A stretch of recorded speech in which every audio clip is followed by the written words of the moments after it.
ये आकाशवाणी है। कोविड-19 विशेष कार्यक्रम के अंतर्गत प्रस्तुत है कोरोना वायरस संक्रमण की वर्तमान स्थिति पर चर्चा, जिसे प्रस्तुत कर रहे हैं आकाशवाणी संवाददाता नवीन सक्सेना। इस कार्यक्रम में आमंत्रित स्वास्थ्य विशेषज्ञ हैं अखिल भारतीय आयुर्विज्ञान संस्थान ऋषिकेश के डॉक्टर प्रसेन पंडा। नमस्कार। आकाशवाणी का समाचार सेवा प्रभाग लगातार कोरोना जागरूकता श्रृंखला पर कार्यक्रम प्रस्तुत करता रहा है, जिसमें हम अपने श्रोताओं के प्रश्न लेते हैं और उनकी जिज्ञासाओं को शांत करते हैं और उनके प्रश्नों का जवाब देते हैं। हमारे साथ होते हैं स्वास्थ्य विशेषज्ञ, जो आपको बताते हैं कि किस तरह से हमें कोरोना वायरस पर वार करना है, किस तरह से उससे हमें बचना है। दोस्तों, कोरोना का इन्फेक्शन इन दिनों बेहद तेजी से बढ़ने लगा है। कोरोना के बचाव को लेकर इलाज तक में सावधानी बहुत जरूरी है। इन्फेक्शन न फैले, इसके लिए कोरोना पर वार करना बहुत जरूरी है। सुरक्षा और बचाव के जरिए हम कोरोना से दूर रह सकते हैं। वहीं अगर कोरोना हो भी जाए तो डरने की जरूरत नहीं है।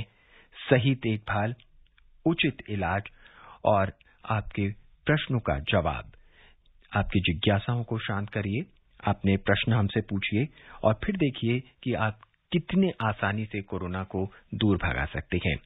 हमारे साथ रोज एक स्वास्थ्य विशेषज्ञ होते हैं। आज हमारे साथ हैं ऋषिकेश स्थित एम्स के डॉक्टर प्रसेन पांडा। डॉक्टर प्रसेन, कार्यक्रम में आपका स्वागत है। प्रणाम। डॉक्टर प्रसेन, अब कोरोना का जो फैलाव है लगातार बढ़ता चला जा रहा है और ऐसे में जो एक संजीवनी बूटी हमें नजर आती है, हमें लगता है वो है वैक्सीनेशन।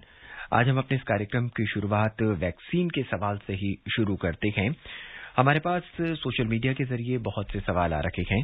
आइए, पहला सवाल यही है हमारा कि मैंने वैक्सीन की अपनी पहली खुराक ले ली है और एक सप्ताह बाद मुझे कोरोना के लक्षण प्रतीत होने शुरू हो जाते हैं और मैं कोरोना से फिर ठीक भी हो जाता हूं। तो डॉक्टर, क्या पहली खुराक के बाद निर्धारित समय पर टीके की हमें दूसरी खुराक में ले सकता हूं? हाँ, जरूर लेना चाहिए, क्योंकि पहले खुराक के बाद शरीर में जब इम्यूनिटी एंटीबॉडी नहीं बनता है तब तक कोरोना होने का चांस रहता है। और जैसे आपने बताया कि 5 और 7 दिन के बाद दोबारा कोरोना हो गया है, तो कोई बात नहीं। तो नॉर्मली हम 14 दिन रखते हैं। जब भी कोई बुखार होता है, खांसी होता है, कोई एक्यूट इलनेस होती है, तो 14 दिन के बाद हम दूसरा कोई भी वैक्सीन डोज ले सकते हैं।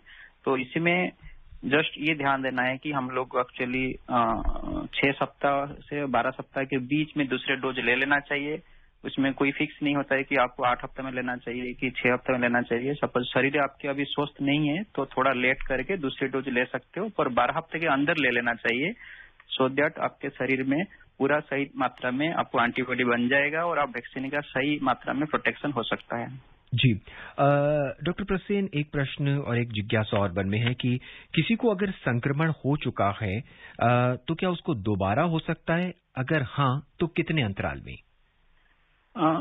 हो जाता है। नॉर्मली 2 से 3 महीना तक शरीर में एक वायरस, ये जो कोरोना है, जो उसके अभी तक तो ज्यादा स्टडी इसमें आया नहीं है, पर जितना स्टडी प्रूव किया है वो 2 से 3 महीना तक शरीर का प्रोटेक्शन रखता है। जब भी पहली बार होता है वायरस कोरोना, 2-3 महीने के बाद फिर दोबारा होने का चांस बहुत ज्यादा हो जाती है।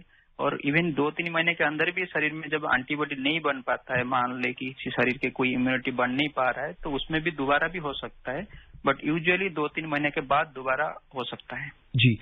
डॉक्टर, इस बीच अगर वो व्यक्ति अपने आप को वैक्सीनेट करवा ले, टीकाकरण करवा ले, तो वो कहाँ तक इस कोरोना से बच सकता है? जैसे मैंने बताया, 2-3 महीने तक तो आप 100% बच सकते हैं, पर ये कोरोना इन्फेक्शन हो सकता है। पर कोरोना का जो इन्फेक्शन होने के बाद शरीर में जो डिजीज हम बोलते हैं, जिसका लक्षण बोलते हैं, जो सीरियस बोलते हैं, वो नहीं होता है। कोरोना हमको 2 बार हो सकता है, तीसरी बार हो सकता है, चौथी बार हो सकता है, पर जितने बार भी होगा इतना डैमेज नहीं होगा। एक बार कोरोना होने के बाद शरीर में एंटीबॉडी बन जाती है और शरीर में एक टी सेल बोलते हैं, उसका फंक्शन भी अच्छा हो जाती है।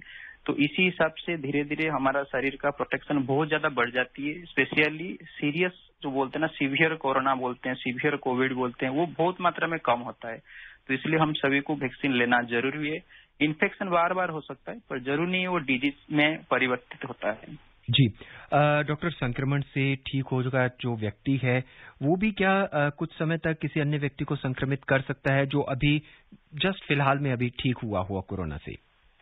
हाँ, पर वो संक्रमण का एक्चुअली ड्यूरेशन है। जैसे कोई कोरोना का जब लक्षण शुरू होता है उसके एक दिन पहले से वो दूसरे को संक्रमित करने के लिए शुरुआत हो जाती है। और ये नॉर्मली हम 10 दिन तक मानते हैं। जो लोग को जिसमें ऑक्सीजन रिक्वायरमेंट नहीं है, बस जिसको हम माइल्ड टू मॉडरेट डिजीज बोलते हैं, जो माइल्ड टू मॉडरेट कोरोना का बीमारी में एक दिन पहले से संक्रमण शुरू हो जाती है और ये 9वां 10वां दिन तक चलता है लक्षण का।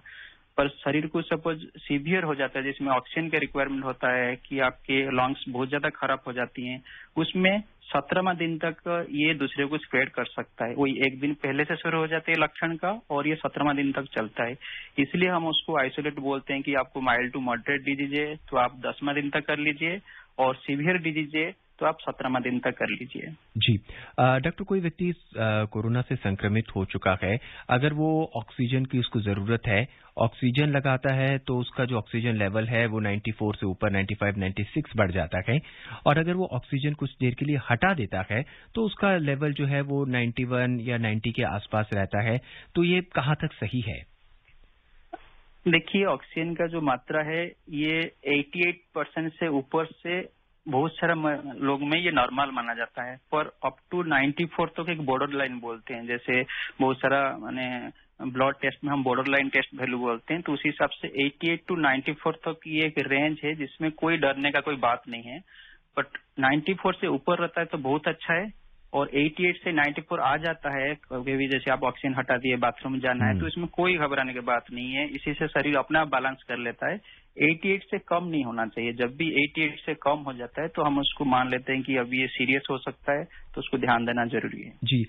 डॉक्टर, ऑक्सीजन की जब लोग इतनी तादाद बढ़ गई है, ऑक्सीजन के लिए लोग पीछे भाग रहे हैं, ऐसे में 90% से लेके 94% तक आप जैसा कह रहे हैं कि सेफ माना जाता है, तो क्या इसका हमारे फेफड़ों पे हुए संक्रमण से भी कुछ लेना देना है? नहीं, कुछ शरीर जैसे मैंने बताया अडॉप्ट कर लेता है। जैसे आपने 96 चल रहा था और आपको बाथरूम जाना है, आप ऑक्सीजन हटा दिए जाके आगे, और उसमें आपको 90 जैसे 88, 90, 91, 3 ऐसे ही चल रहा है, तो वो शरीर अपने आप एक्चुअली अडॉप्ट करता है। उसमें क्या होती है कि शरीर का जो सांस है, रेस्पिरेटरी रेट बोलते हैं हम उसका, तो वो थोड़ा सा बढ़ने लगता है, तो वो फिर शरीर को ऑक्सीजन की मात्रा बैलेंस कर लेता है। तो इसलिए कोई घबराने की बात नहीं है। हम कोशिश करना चाहिए कि ऑक्सीजन ज्यादा देर लगा के रखे। फिर भी कभी कभी अर्जेंट के हिसाब से कभी मिस हो जाता है, नहीं लगा पाता है, तो आप कोशिश रखिए 88 से नीचे नहीं आना चाहिए किसी भी हालत में। जी। डॉक्टर, एक प्रश्न है हमारे पास, सोशल मीडिया से आया है। कहते हैं कि मैं 19 साल का हूं, मुझे टीका कहां मिल सकता है? और आगे ये कहते हैं कि क्या मुझे सरकारी अस्पताल में या केवल निजी अस्पताल में ही टीका मिल सकता है? लागत कितनी होगी? नहीं, अभी तो गवर्नमेंट का गाइडलाइंस आप सभी लोग देखते ही होंगे, मीडिया में आ चुका है हर जगह पे कि 19 साल के बाद कभी भी आप कहाँ पे भी टीका लगा सकते हैं। और पहले जैसे सिर्फ एक सेंटर में सिर्फ कोविशील्ड व कोवैक्सीन मिलता था, अभी दोनों का भी ऑप्शन होने लगा है। तो जस्ट ये कोविन एक आप गवर्नमेंट में दिया है, और बहुत मतलब इजी ऐप है। जैसे आप कोई व्हाट्सएप चलाता है, यूट्यूब चलाता है ऐप में, तो ये कोविन आपको डाउनलोड कर लेना चाहिए मोबाइल में, और उसी में आपको अपना बगल वाला जो सेंटर दिखाई देगा जहां आपको जाना है, वहां जाके अपना उसमें आप में आप रजिस्टर कर लीजिए अपने को। जब भी आपको टाइम और डेट मिल जाता है, आप उसी में जाके उसी दिन वैक्सीन लगा दीजिए। ये बहुत सुविधा हो गया। अभी तक मैंने अभी देख रहा था 15 मिनट पहले कि 1 करोड़ से ऊपर ज्यादा लोग कोविन में रजिस्टर हो चुके हैं, तो ये बहुत अच्छी बात है। ये सभी को करना चाहिए। जी। श्रोताओं, अगर आप हमारे साथ इस कार्यक्रम में जुड़ना चाहते हैं तो आप फोन कर सकते हैं 1800-115767 पर। लैंडलाइन नंबर है 01123314444। आपके सवालों का जवाब देने के लिए हमारे साथ मौजूद हैं ऋषिकेश स्थित एम्स के डॉक्टर प्रसेन पंडा। डॉक्टर साहब, एक प्रश्न और हमारे पास आ रहा है, वो भी सोशल मीडिया से है। वो लिखते हैं कि what I should do if I am infected, recovered recently and asymptomatic now? ये एक अच्छा सवाल है। इसमें यही है कि जब इन्फेक्शन शरीर में रहा उसी टाइम शरीर अडॉप्ट करने के लिए कोशिश किया एक्चुअली इस वायरस को, और ठीक भी हो गया आप। पर उसके बाद शरीर में कुछ कुछ डैमेज रह जाता है, जैसे फेफड़े में थोड़ा कमजोरी होना, कि अपने लीवर में, किडनी, पूरा शरीर में थोड़ा सा कमजोरी होने का चांस रह जाती है। बिकॉज ये नया वायरस आया है, बॉडी में हर तरह से इम्यूनिटी बन नहीं पाया होगा, इट नीड्स ए टाइम। तो इसके लिए रिकवरी के बाद हम लोग को ध्यान नहीं छोड़ना चाहिए, बिकॉज हम 1 से 3 महीना तक हमको एक रिहेबिलिटेशन हम बोलते हैं कि उसको करना चाहिए। उसी रिहेबिलिटेशन का मेनली 3 तरीका है। एक तो सांस का हमारा ध्यान देना चाहिए कि हम थोड़ा सा बड़े सांस लें और बड़े सांस छोड़ें, बड़े सांस लें और बड़े सांस छोड़ें। ऐसे दिन में हम सुबह 10-15 मिनट, दोपहर को 10-15 मिनट, शाम को 10-15 मिनट, ऐसे फिक्स इंटरवल में करेंगे तो ये शरीर में अडेप्टेशन बहुत जल्दी हो जाता है और अच्छा रिहेबिलिटेशन होता है, रिकवरी भी बहुत ज्यादा होती है। दूसरी चीज होता है कि कैसे सोना है, हम वेराइटी ऑफ पोजीशन बोलते हैं उसको करने के लिए, जो प्रोनिक सोना ही होंगे, प्रोनिक वेंटिलेशन बोलते हैं। तो प्रोनिंग में थोड़ा ज्यादा देर रहना चाहिए। जो हॉस्पिटल के अंदर डॉक्टर बताते हैं प्रोनिंग करने के लिए, जब बीमार था उसी प्रोनिंग सिचुएशन को हमारा घर में भी कंटिन्यू कर सकते हैं, वो भी 1 से 3 महीना तक करना चाहिए। उसके बाद तीसरी जो जाती है नॉर्मल एक्सरसाइज, हमारा जो जोड़ों को फ्री करने के लिए एक्सरसाइज करते हैं, तो वो भी कंटिन्यू करना चाहिए। जब ये 3 तरीके हम रेगुलर करते रहेंगे तो बॉडी में अडेप्टेशन जो शुरू हुआ था इन्फेक्शन के दौरान, ये बरकरार रह के 3 महीने के बाद आपको कंप्लीट रिकवरी हो जाएगा, प्री कोविड जैसा। तो ये मेरा एक रिक्वेस्ट रहेगा सभी को कि रिहेबिलिटेशन पे थोड़ा ध्यान दें। ये रिहेबिलिटेशन कोई बड़ी चीज नहीं है, आपको जैसे मैंने बता दी आप खुद भी कर सकते हो, नहीं तो आपके जो डॉक्टर जो आपने देखा होगा उनसे बात करके भी सलाह लेके कर सकते हो, पर ये रिहेबिलिटेशन जरूरी है। जी डॉक्टर, वैक्सीनेशन को लेके भी बहुत सारे सवाल लोगों के मन में है। कुछ लोग ये जानना चाहते हैं कि वैक्सीनेशन, ये जो टीकाकरण है वो मेरे लिए कैसे उपयोगी होगा, मैं तो बिल्कुल स्वस्थ हूं, मुझे टीके की क्या जरूरत है? ये सभी बहुत सारे लोग में आता है, हमारे पास भी इसके क्वेश्चन आता है। देखो, हम टीका, अभी हमको कोविड नहीं हुआ है पर कल नहीं होगा इसका तो कोई गारंटी नहीं है। अभी देखो हम को वार लाइक सिचुएशन अभी जी रहे हैं, अभी इतना कोरोना स्प्रेड हो चुका है और आगे होने वाला है अभी कुछ हफ्ते तक। तो हमको ध्यान रखने के लिए हमारा शरीर में प्रोटेक्शन चाहिए। ये प्रोटेक्शन हम जो वैक्सीन टीका लगता है उसमें स्मॉल अमाउंट ऑफ जो वायरस का पार्टिकल होता है, और नहीं तो वायरस के अलावा और उसके एक्चुअली जो कैरियर्स होते हैं उसका पार्टिकल आने के बाद शरीर में एक इम्यूनोलॉजिकल फेनोमेनन बनाते हैं, जैसे एंटीबॉडी बनती है, T cell, memory T cell बन जाती है। तो ये सब बनने के बाद हमको प्रोटेक्शन आ जाता है। जैसे मैंने पहले बताया कि ये कोरोना इन्फेक्शन वैक्सीन लेने के बाद हमको सीरियस डिजीज नहीं होगा आगे, पर दोबारा इन्फेक्शन हो सकता है, पर उसको डर के हम वैक्सीन नहीं लगाएंगे तो ये तो गलत है। बिकॉज हम खुद को, शरीर को ध्यान देना, अभी टाइम आ गया, सबको थोड़ा सा कॉन्शियस रहना ही पड़ेगा, तभी जाके हम ये वार लाइक सिचुएशन जीत सकते हैं। जी, बिकॉज ये वार में खुद को ध्यान नहीं देंगे तो आप बोलेंगे कि अभी गवर्नमेंट क्या करेगा, डॉक्टर्स क्या करेंगे, कोई कुछ नहीं कर सकता है जब हम खुद का शरीर का ध्यान खुद नहीं देंगे। उसका पहला ही स्टेप है कोविड अप्रोप्रिएट बिहेवियर करें, और वैक्सीनेशन उसी का एक पार्ट है। जी डॉक्टर, इसके बाद फिर यही व्यक्ति आगे कहते हैं कि जब मुझे टीका लगाने के बाद भी कोरोना हो सकता है, फिर मेरे लिए टीका इतना उपयोगी कैसे साबित होगा? हाँ, ये एक मतलब बेसिक क्वेश्चन आता है, पर उसका आंसर सीधा है कि हम, जैसे मैंने बताया, टीका लगाने के बाद आपको इन्फेक्शन होना हो सकता है, बिकॉज आपके चारों तरफ कोरोना फैला हुआ है। तो आप कितने भी कोविड अप्रोप्रिएट बिहेवियर कभी मिस हो जाता है और इतना भी कॉन्शियस नहीं हो पाते हैं, तो मिस्टेक के कारण से दोबारा इन्फेक्शन शरीर में आ जाता है, पर आपको थोड़ा डैमेज नहीं करेगा। ये मैं बार बार बताना चाहता हूँ कि कोरोना के आप पिछले फर्स्ट वेव देख लिए, अब इसी वेव देख लिए। फर्स्ट वेव में जितना रेट से डेथ होता था, हॉस्पिटलाइजेशन रहता था, इसी वेव में इतना डेथ हॉस्पिटलाइजेशन नहीं है, पर ज्यादा लोग इफेक्टेड हो गए इसलिए ज्यादा डेथ दिखाई दे रहा है, ज्यादा हॉस्पिटल दिखाई दे रहा है, कमी दिखाई दे रहा है। पहले 1 लाख में आपको 3000 डेथ होते थे, अभी 1 लाख में 1000 डेथ हुआ। अभी आप देख सकते हो कितना वेरिएशन है। तो उसका यही कारण है कि हम लोग कोविड जब वैक्सीन लगा देते हैं तो उसका सीवियरिटी कम हो जाता है, और ये हमारा मेन टारगेट होना चाहिए। जी, इस बीच हमारे पहले श्रोता जो है वो हमसे जुड़ चुके हैं। जी आप बोलिए। दिल्ली से रतन लाल जाला। रतन जी, कार्यक्रम में आपका स्वागत है। हाँ बोलिए। जी, हम आपको सुन पा रहे हैं, क्या सवाल पूछना चाहते हैं आप? नहीं, मैं आपको डॉक्टर साहब से बात करके मैं एक बड़ा वाइटल सजेशन देना चाहता हूँ, जिसकी तरफ के किसी का ध्यान जा नहीं रहा। मैंने ये पॉइंट आज से 6-7 महीने पहले भी रेज किया था। जी कहिए, क्या सजेशन है? उसको उस वक्त उन्होंने, वो डॉक्टर नरेश जी थे। जी कहिए, सजेशन कहा था कि नहीं ये शायद नॉर्मल हो सकता है। जी कहिए। तो ये एक बड़ा वाइटल इशू है, इसको अगर किया जाए तो ये सारी कंट्री में हमें स्प्रे करना पड़ेगा, क्योंकि ये जो फैल रहा है ना इस वक्त कोरोना। आप क्या जानना चाहते हैं डॉक्टर साहब से? नहीं, मैं उनको बताना चाहता हूँ जी, क्या बताना चाहते हैं आप? ये जो है ना, सवेरे यहाँ पे वो कॉवेब्स होते हैं ना, जाले जो होते हैं, ये जब कोरोना के टाइम पे ये ग्रो हो रहे हैं, मैं ये नोटिस कर रहा हूँ।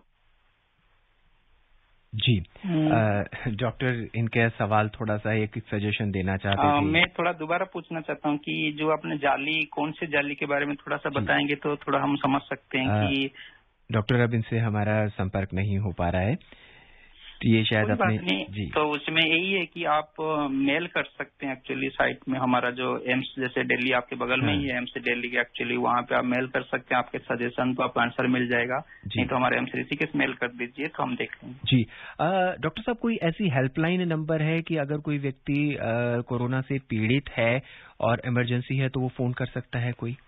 हाँ, हमारा गवर्नमेंट ने एक्चुअली 1078 तो रखा ही है, पर 108 तो हम सभी को ध्यान रखना चाहिए, बिकॉज अभी जैसे ऑक्सीजन के रिक्वायरमेंट होता है, जो एम्बुलेंस की जरूरत पड़ती है, तो हमारा इमीडिएट हेल्प तो आपको 108 के लेना चाहिए सभी को, जब भी आपको सीरियस लगता है। जी, डॉक्टर अगर हम उत्तर प्रदेश की बात करें, ऋषिकेश की बात करें, वहां पे अगर कोई व्यक्ति पीड़ित है तो आपके एम्स के लिए उसका हेल्पलाइन नंबर क्या होगा? हमारे एम्स की एक्चुअली सेम हेल्पलाइन नंबर है, जैसे मतलब उत्तराखंड का एक्चुअली हर स्टेट का जो हेल्पलाइन नंबर है, तो 1024 जैसे एक्चुअली कोई डायल करता है तो ऑटोमेटिकली फिर वो बता देते हैं कि आपके नियरेस्ट हॉस्पिटल कैसे, जैसे एम्स का ऋषिकेश सपोज नियरेस्ट हॉस्पिटल है तो यहाँ पे आ जाते हैं। जी, इस बीच कोलकाता हम चलते हैं। कोलकाता से शुभ्रत हमसे जुड़ चुके हैं अपने सवाल के साथ। शुभ्रत जी, कार्यक्रम में आपका स्वागत है। हेलो सर, नमस्कार सर। जी नमस्कार, क्या जानना चाहते हैं? डॉक्टर साहब को सर मेरा नमस्कार है सर। हम जैसे कि सर अभी सुन रहे हैं कि सर जो कि यंगस्टर लोगों के लिए सर जो अभी जो वैक्सीन आने वाले हैं, हमने तो सर कोविन वेबसाइट में जाके तो मतलब रजिस्ट्रेशन कर लिए, तो सर वही जो वैक्सीन आने वाले है हम तक पहुंचने में कितना वक्त लगेगा, कब तक पहुंचेगा? और सर जो कि हमारा जो दोनों वैक्सीन है, जो भारत बायोटेक की कोविशील्ड है और जो पुणे की सर जो सीरम की जो कोविशील्ड है, सर वही दोनों में से कौन सा लेना चाहिए और कितना इफेक्टिव है जी, और उसका ड्यूरेशन सर कितना दिन तक रखना होगा सर? जी सर। डॉक्टर ये दोनों वैक्सीन आपके जब भी एक्चुअली में कोई भी आ जाता है, कोई भी वैक्सीन ले सकते हो, दोनों का इफेक्टिवनेस बराबर है, ठीक है। ट्रायल में दोनों का वेरिएशन आ जाता है, किसी का एक्चुअली 70% जैसे है और किसी का जैसे 80% से ये थोड़ा सा आगे पीछे होता है, जिसको हम एफिकेसी बोलते हैं। पर रियल वर्ल्ड में दिखा गया है, अभी तक तो हमने एक्चुअली मतलब लाखों लोग को दे चुके हैं दोनों वैक्सीन बराबर के मात्रा में, तो दोनों का एफिकेसी बराबर दिखाया गया है और दोनों 100% प्रोटेक्शन है सीवियर डिजीज के लिए। पर आपको दोबारा इन्फेक्शन हो सकता है, उसी के लिए आप अब कोविड एप्रोप्रिएट व्यवहार करेंगे तो आपको नहीं होगा, पर फिर भी हो जाता है तो डरने का बात नहीं है, बिकॉज आपको ज्यादा सीरियस नहीं होगा जब आप कोई भी वैक्सीन पहले से लिए हो, कोवैक्सीन हो कि कोविशील्ड हो। ये तो पहली बात है। दूसरी बात है, जो ड्यूरेशन ऑफ प्रोटेक्शन है वो अभी तक 100% सभी जो डाटा अभी आया है, अभी तक हम देख रहे हैं कि 6 महीने तक तो प्रोटेक्शन कर रहा है, पर 6 महीने के आगे वाला के लिए जैसे समय आते जाएगा वो पुराना, जैसे अभी हमारा लास्ट नवंबर में शुरू हुआ था एक्चुअली, तो उसके बाद से अभी पता चल रहा है कि 6 महीने तक एक्चुअली प्रोटेक्शन दे रहा है। तो जैसे आगे टाइम आते जाएगा तो उसी का सही आंसर दे सकते हैं, पर मिनिमम 6 महीने मान लीजिए कि आप प्रोटेक्शन रहेंगे। जी, आइए अब छत्तीसगढ़ से आयुष जी का प्रश्न सुनते हैं। आयुष जी नमस्कार, कार्यक्रम में स्वागत है। जी धन्यवाद आपको भी। जी, क्या जानना चाहते हैं? जी सर, मेरा सवाल ये है कि अगर हम स्पुतनिक वैक्सीन को लगवाएं, स्पुतनिक भी वैक्सीन, तो क्या उसे भी लगाने पर बदन दर्द देगा कि नहीं देगा? क्या उसे भी लगाने पर बुखार लेगा या नहीं लेगा? जी डॉक्टर प्रसेन। दोनों वैक्सीन का बराबर एक्चुअली साइड इफेक्ट्स हैं, जो थोड़े माइल्ड साइड इफेक्ट हम बोलते हैं कि थोड़ा शरीर में दर्द आ सकता है, बुखार आ सकता है, जुकाम आ सकता है, तो ये माइल्ड वैरायटी में है, तो उसमें कोई मतलब डरने का बा ऐसे सोचना भी नहीं चाहिए कि कोवैक्सीन में कम होगा, कोविशील्ड में कम होगा, बा इसमें ज्यादा होगा। दोनों के बराबर है, बहुत कम मात्रा में है। और जस्ट जैसे बुखार आ गया आपको, पैरासीटामोल आप ले लिए, फिर बुखार आ गया ले लिए, दिन में 4 से 5 बार करके पैरासीटामोल आप सपोज जो अडल्ट है मतलब 40 kg से ज्यादा है तो 650 mg आप दिन से 4 से 5 बार ले सकते हैं, और 1-2 दिन में बुखार आपको बंद हो जाएगा, फिर आप बंद कर देंगे। तो इसमें दोनों के लिए बराबर है, कोई इसमें आगे और पीछे और कम ज्यादा नहीं है। जी, हमारे अगले श्रोता हैं ओम प्रकाश चावला सिरसा से। ओम प्रकाश जी स्वागत है आपका हमारे आज के इस कार्यक्रम में।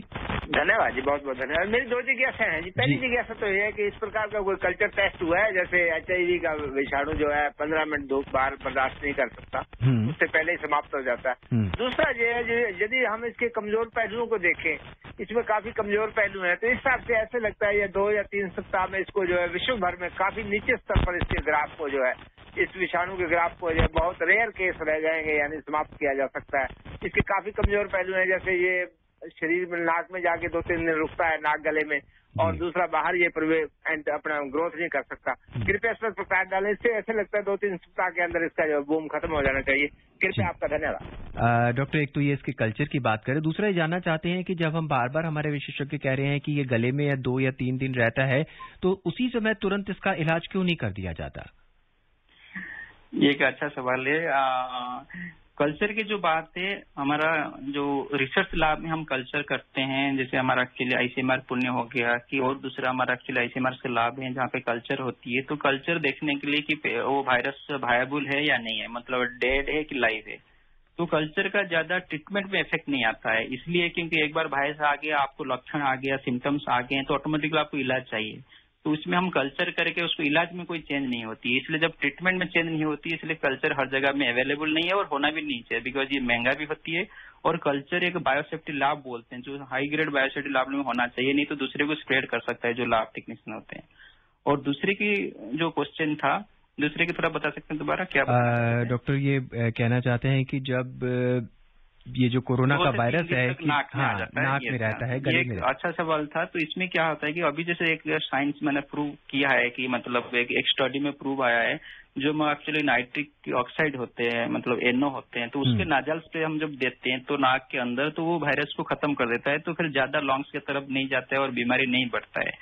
तो ऐसे अभी एक ही स्टडी आया है, पर धीरे धीरे एक्चुअली साइंस जैसे डेली ग्रो कर रहा है, तो उस टाइम ये भी आ जाएगा कि आपके नाक के अंदर एक्चुअली हम क्या शुरू से दे देंगे, तो आपको एक्चुअली ये वायरस ज्यादा डैमेज नहीं होगा और ज्यादा आगे तक नहीं जाएगा। पर इसके आगे और एक स्टेप में बार बार बताना चाहूंगा कि आपको आया क्यों, उसको हम प्रोटेक्शन करना चाहिए, क्योंकि आने के बाद आप वायरस इतना रैपिडली मल्टीप्लाई करता है बॉडी में, आप नाइट्रिक ऑक्साइड लगा लो, कुछ भी दे दो, तो ऑटोमेटिकली बॉडी में कुछ इफेक्ट होगा। आपको पुराना बीमारी है तो फिर ज्यादा इफेक्ट होगा। तो इसका मेन है कि आपको वायरस शरीर में आना नहीं चाहिए, तो उसका मेन ट्रीटमेंट है कोविड एप्रोप्रिएट बिहेवियर से।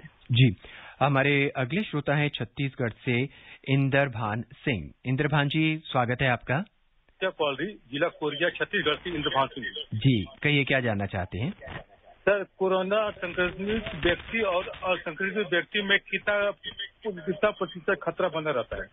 जी, डॉक्टर साहब ये जानना चाहते हैं कि जो गैर संक्रमित व्यक्ति है, इनका कहने का मतलब है एसिम्प्टोमेटिक की शायद बात कर रहे हैं, और एक वैसा व्यक्ति जिसमें पूरे सिम्टम्स है, दोनों से कितना खतरा बना रहता है? दोनों के बराबर खतरा होती है, बिकॉज जो एसिम्प्टोमेटिक होते हैं उसका कारण यही है कि उसके शरीर में वो अडॉप्ट कर दिया उसको और सिम्टम पैदा नहीं किया, पर वायरस तो अंदर है, वही नाक में है, गले पे है और फेफड़े के अंदर है, तो वो दूसरे को स्प्रेड करता है। पर वो ज्यादा डेंजर इसलिए होता है बिकॉज आपको पता नहीं चलेगा, उसका लक्षण तो नहीं आ रहा है, नाइदर जुकाम है, नाइदर बुखार है, नाइदर खांसी है, तो इसलिए डेंजर ज्यादा एसिम्प्टोमेटिक लोग होते हैं जिसके एक्चुअली लक्षण नहीं है। पर जिसको लक्षण है आप उसको आइसोलेट कर लीजिए। इसलिए हम बार बार बताते हैं, मेडिकल साइंस में आपने सुना होगा कि टेस्ट करो, टेस्ट करो, टेस्ट करो। जब भी कोई ट्रैवल करके आया कि कांटेक्ट करके आया, आप टेस्ट करा लो, पॉजिटिव है तो उसको आइसोलेट स्टार्ट कर दो। तो उसमें क्या होता है कि इवन भी उसके सिम्टम नहीं है, हम उसको एक जगह पे रख लिए तो दूसरे को स्प्रेड करने नहीं दिए। जी, श्रोता अगर हमसे जुड़ना चाहते हैं तो वो Twitter handle @AIR news alerts पर #AskAIR के जरिए भी सवाल पोस्ट कर सकते हैं, और यहीं से हम अपना अगला सवाल लेते हैं। डॉक्टर प्रसेन ये पूछना चाहते हैं कि what I should do if I am infected and asymptomatic? Yes, जैसे अभी बता रहा था कि आपके शरीर में ऑलरेडी वायरस आ चुका है और आपके अडॉप्ट कर रहे हो वायरस को, तो बैलेंस कर रहा है बॉडी, तो सिम्टम नहीं पैदा करता है। उसी में जो सिम्टम होने के साथ जो करना चाहिए, एसिम्प्टोमेटिक को भी वही एग्जैक्टली सेम चीज करना चाहिए। इसमें सिर्फ दवाई का ही डिफरेंस है, बिकॉज आपको लक्षण नहीं है तो कोई दवाई नहीं लेना चाहिए।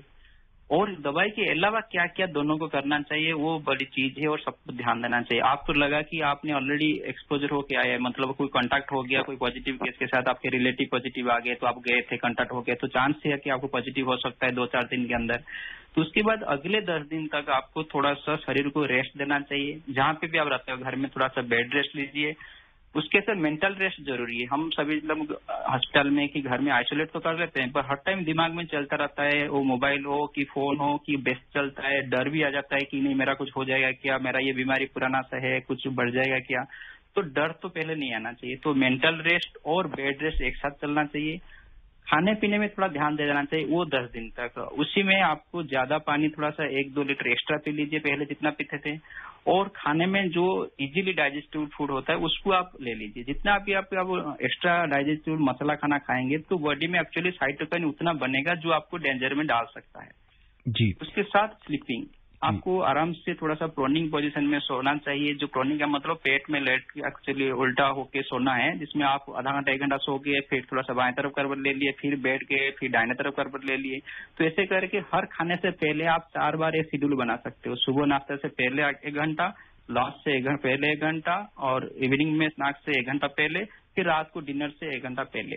तो ये 1-1 घंटा का आप 4 बार डोज ले सकते हो, वह दवाई की तरह उसको यूज कर सकते हो।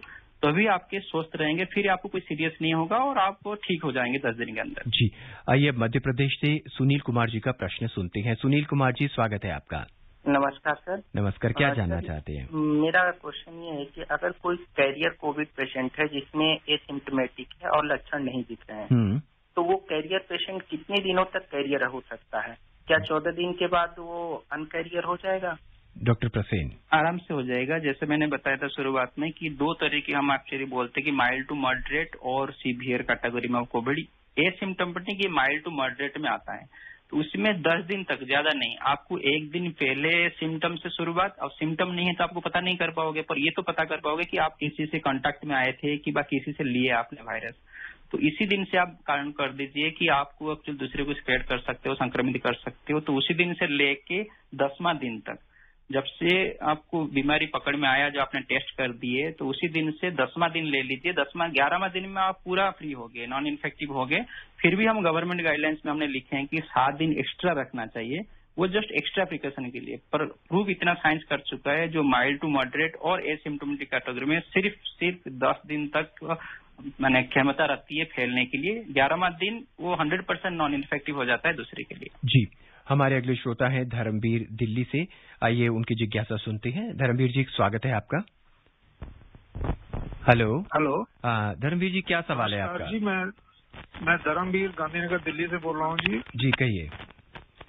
मेरा 2 सवाल है सर, कि जैसे कि ये हम कोवैक्सीन लगाते हैं, जो कि इसकी जो मियाद है, पहला टीका के बाद दूसरा टीका जो बूस्टर डोज खिलाई जाती है, इसकी जो मियाद है कितने टाइम तक ही रहेगी? इसके बाद हमें फिर रिपीट कब करना पड़ेगा? पहला सवाल। और दूसरी बात ये है कि हमारे पड़ोस में एक किसी को ये प्रॉब्लम हो गई है, तो उसके लिए हमें उस चीज से क्या सावधानी करनी पड़ेगी? हमें अब तो ये कि वहाँ रास्ता रोका तो नहीं गया, आना जाना हो रहा है। डॉक्टर साहब, इनके 2 सवाल हैं। पहला सवाल ये जानना चाहते हैं, इन्होंने कोरोना की दोनों डोजेज ले ली है, उसके बाद इन्हें रिपीट कब करनी पड़ेगी ये डोजेज?